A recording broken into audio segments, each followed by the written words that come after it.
Yung, for example, in 2024, some 200 plus billion were replaced from the NEP, nilagay sa unprogrammed funds. Ito yung ating equity counterpart dun sa mga foreign assisted projects. At nung 2025, some 157 billion. So, ang total niyan, if I'm not mistaken, 399 billion in 2 years. So, nasayang yan. Bakit? Nalagay lang yan sa mga flood control na The controversial flood control projects that we are GOES, looking into. substandards, mga substandard projects. So, yun nangyari. Pero, double whammy. Bakit? Because?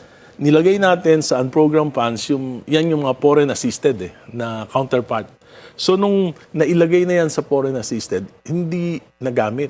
Hindi na i-release yung pondo na yung loan. Bakit? Kasi kailangan may counterpart na pondo. So, anong nangyari? Yung subway na lang natin, 2 project na lang, ibabanggitin ko. Yung subway, Metro Subway, dapat yan matatapos ng 2028. Dapat nakasakay na tayo sa subway, para na tayong Hong Kong sa 2028. Ngayon, 2032 na matatapos dahil na-delay, dahil dyan sa ginawa na yan. Yung PNR Elevated Rail na dapat matatapos ng 2029, na-delay din to 2032. Pero ang pinakamasakit doon, dahil sa delay na yan, mag-i-increase yung cost. From 1.3 trillion yung 2 project na yan. 1.3 trillion in total of our counterpart? No, yung project, yung subway and PNR Railway, ang total niyan mga 1.3 trillion. So, dahil, coming from the DOTR, nung tinanong ko nung budget hearing, gano'ng itataas niyan because of the delay? Because of commitment penalties, saka yung increase in prices of labor and materials, madadagdagan ng 20%. So, 20% of 1.3 billion is about 260 billion pesos. Right. Additional expenses. Dahil lang sa kagaguhan ng gobyerno na inalis yung mga importanteng project, nilagyan ng mga pang-kickback na proyekto.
So